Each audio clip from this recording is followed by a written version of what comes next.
Hi traders, Nick here. Wanted to look at banks. Their report starting next week. This is a not loved sector. Perception is that they can't rally or they can't hold their greens. However, which way you want to note it. Nice bounce, but look at what hole they came from. What is this? This is a daily. Let's go. Daily chart, about a year's worth of data. You can see these are the guys that were supposed to have rallied off of new less regulation, all that. But now that the Democrats have taken back some control, then that might not be a selling point anymore. So from a chart perspective, this is the XLF, easy blanket on all banks. From this is not an obvious place to go along, aside from the earnings, because this is a colossal pivot point. They lost it big time, and they came back to it. These are daily candles, so you can say this is middle of December into Christmas and back up. That's a huge rally off the low. It's very impressive, 10%. So that's a correction from here to here. They just took it back. Down a lot. That doesn't mean they can't go further. You can see they go down, they recover, and then they fail at pivot point. They failed at the same pivot point. They failed at this pivot point. They failed at this short pivot point, but I'll expand. Here they are. So not an obvious place to go long. That's a general statement on all banks considered. Now let me go to a weekly candle. Boom. More clues. Okay, so I'm going to highlight this circle right here, and I'll tell you why. This is the 2016 election. Right here.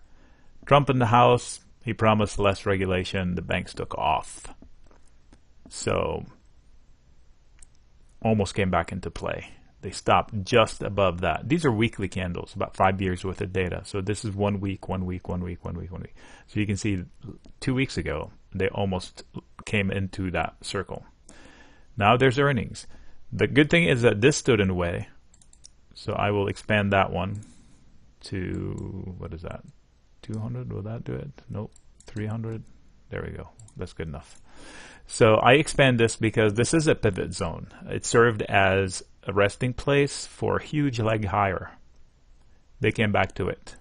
Sliced through it, but on the way down that fast, I don't mind them pivoting out of it.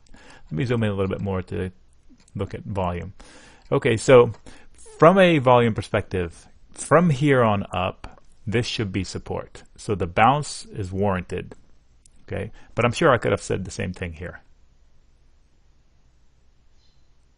And it didn't. So that alone is not comfort enough to tell me, okay, I can buy them here. I need more clues. And this is the point of this video. Now, next week they report. Now, banks report all together in the same week or two. And the good thing is that what I think, you can play one bank's earning with another bank. What does that mean? Okay, let me get you the actual schedule. I have it here somewhere. Yep, here we go. So hopefully you can see that. If not, I'll make it bigger. Actually, I'll make it bigger right now. All right, so Monday, Citigroup, before the open. So if I wanted to play banks, I can play them right now. Do I play Citi? No. I use something that's going to report after Citi. Like what comes after? JP Morgan. And after that, whoops, I didn't mean to do that. And Wells Fargo. And after that, there are some other smaller companies. Bank of America, Goldman Sachs, and more. So instead of playing Citigroup, which means that on the open, if I guessed a little bit wrong on Citigroup, that premium is going to disappear. If I bought calls and it fell, I lost 100%. Now, Bank of America will fall with Citigroup in sympathy, but they don't report until days later. So if I bought calls on Bank of America, they will lose some premium, but they will hold up much better than Citi. Why? Because there's still an event coming, so the premium, the implied volatility, the VIX for Bank of America's contract for next week will still be elevated because there's still an event coming. Same for JP Morgan Chase, same for Wells Fargo. You get the point? So I don't play Citi's earnings with Citi. I can play with the XLF because the XLF has all the other ones that haven't reported yet, so they're still nervous about the XLF, so the implied volatility of the XLF will still be high relative to normal. But Citigroup, you have to guess the right direction, otherwise you lose all your money on Monday. That's the point of how I do it. I don't play Citi. First of all, it's mostly leverage to overseas, a lot of leverage to overseas. Bank of America is completely U.S. You have to take those things into consideration. So before I forget, Netflix next week is probably the most important thing to watch. All FANG will follow. Last season, they reported a great report, and they fell 25% consequently. So anyway, back to banks. So I did some digging.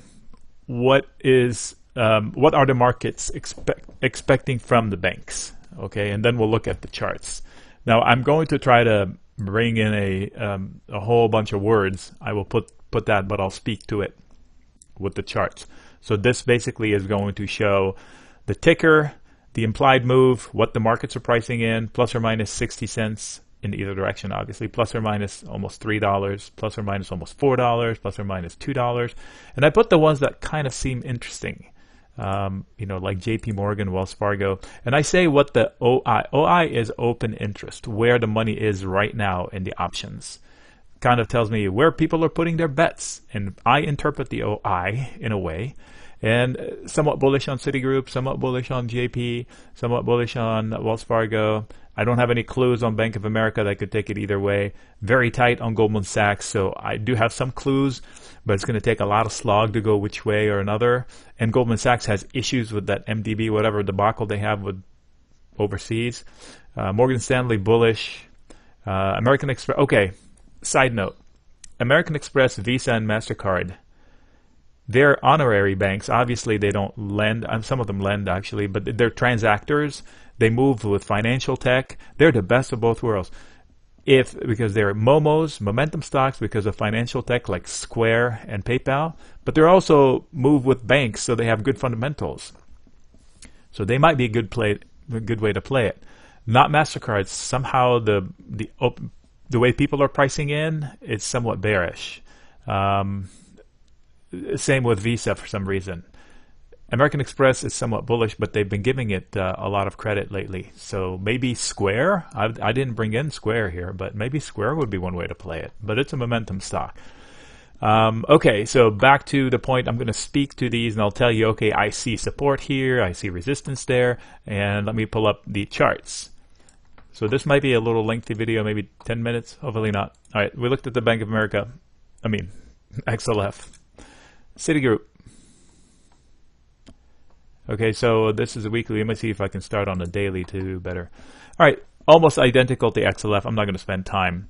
Citigroup is somewhat bullish, open interest. It shows support at 22.8. Oh, sorry about that. Not support at 54.5 and 52.5 and 50. So there's some support here, some support here, some support here. So basically, this leg can give up, but it has some support. Okay, and there's some downside pressure to bring it down to around this area, which is kind of normal because if I zoom in, there's probably like a little teeny. These came too fast. Anytime things come fast, they tend to be, they call them weak hands. So this is a 2-hour chart. You can see there's an open gap. So there's some pressure to come back to it. There's also an open gap up here. There was fast drops up there. So back to Citigroup. So the downside pressure is there, but there's also upside pressure to 60. I know it's a long ways up, but because of this fast, these positions got caught wrong. So they present upside pressure. This can continue, so I'm not sure I can trust it. There is resistance at 65 and 67.5, obviously stated, because these are ledges from which they fell. So, I don't want to play Citigroup. I definitely know that, and I would advise against it. JP Morgan is next. Now this is a bank that's well respected. Same style price action. So a matter of looking at the open interest. It's bullish. I don't want to spend too much time, but there is upside pressure to 105 and 108. But then again, it's exactly the same reason why. They fell off a cliff. These are caught. So they present upside pressure. However, if you see a breakout above these necklines, and that goes for any chart really, this could bring that. Okay, know that this exists. Wells Fargo probably looks the same, and almost exactly the same. I changed charts. Look, they look the same. So I'm gonna rip right through them and you can read the notes. And here's my opinion. Wells Fargo would probably the one I would bet on, one of the ones I would bet on, because it got just settled its lawsuit, and for some reason it's the perceived junk of the bunch, yet it gets good price action. So let me zoom out to see if we can, let's see here. Earnings up, earnings down. I guess I should have started with my opinion on moves on earnings. Okay, let me start it now. The overnight move on the earnings report is complete guess. You give me the P&L today, I cannot tell you what they're going to do on Monday with Citigroup. I don't know what they're going to say in the conference call. I don't know how people are going to perceive it. And these patterns are beautiful breakout patterns if they can price it out to here and boom, they bust out. Okay, so they could come back to the necklines, all of them. But you need a good reaction, and it's completely binary, so I don't risk my fortune on it, so to speak. Okay, there are Bank of America. I don't want to play it just because I don't have any edge. Chart looks the same, but you may know better. Goldman Sachs is the one with a lot of hair on it.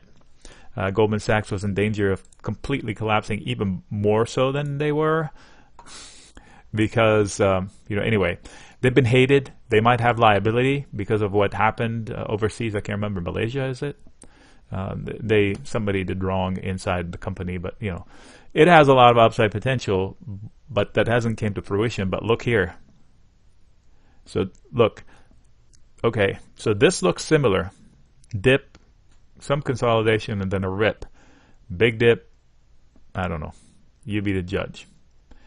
So, but this rip came with the November election. This is the election thing. So anyway, Goldman Sachs, MS, Morgan Stanley, is also a well-perceived bank. Like, people think highly of it. Same chart. If I were to bet up, why not bet on it? And American Express had held up better, but then it went with everybody else. So, okay, so here's my take on it. Here's my take. Overall, I'm going to go to a weekly XLF. So in summary, I don't love going long banks after a 10% rally. That's number one. So I'm very tempted not to do anything. I'm afraid they want to price this candle out. I'm not sure what the banks will say. Hey, we see the Democrats taking as a headwind for the future, and we're going to be guiding softly because of it. I don't know. So I'm not a fan. I do like the fact that they have put in a nice bottom, but I don't trust it. So if something happens, they're going to fall. So this went like this. What if it does this? I'm not sure. So the scenarios are between here and here. That's my opinion. So if I do anything, I'm going to take a lottery ticket. I'm not going to spend a lot of money to buy current price. I'm going to take either way up here to come back to these levels that are crazy, or way below. And I'm not going to risk a lot of money. And I'm not going to do Citigroup. And if I pick anything, it'll be, write it down, JP Morgan, Wells Fargo, or Morgan Stanley. If not those banks, I would go with the financial tech companies, which are, I don't want to go with Visa and MasterCard because the open interest shows bearish. So I would have to default to American Express. Doing the whole XLF could be the one muddled way of doing it, but I don't know how to trade that very well. It's too cheap of premiums for me to really bet on it. So again, to recap, I don't bet on Citigroup, that's for sure, guaranteed for me. JP Morgan, Wells Fargo would be good points. Morgan Stanley would be 1, or American Express. Goldman Sachs is a lottery ticket. It's an expensive stock. It has issues. If you know something I don't, then maybe you can make a better bet there. All right, hopefully that lays it out. Let me see if I forgot anything. No, I didn't forget. Well, did I? I don't know. Let's check. Okay. Oh, okay. Side note also, Netflix, we have a lot of transports. Airlines, Delta, United, same concept. I don't bet on the Delta Airlines. I'll bet on the United Airlines because whatever Delta does on Tuesday, United will do it afternoon. So the premiums will die in the morning, but these premiums will not die until the next morning. Hopefully that makes sense. It reports, if you guess wrong, your premium is gone. If you guess wrong, via the United Airline Continental. Like if you think that Delta Airlines is going to go up, you bought calls in Delta Airlines, their Delta falls on a reaction from earnings in the morning, then you lost your premium at the open, gone. But if instead of buying Delta calls, you bought the United calls, then Delta falls, United falls, but the premiums don't die altogether because United still has a chance to report after the close. Hopefully that makes sense. Okay. All right, Nick signing out.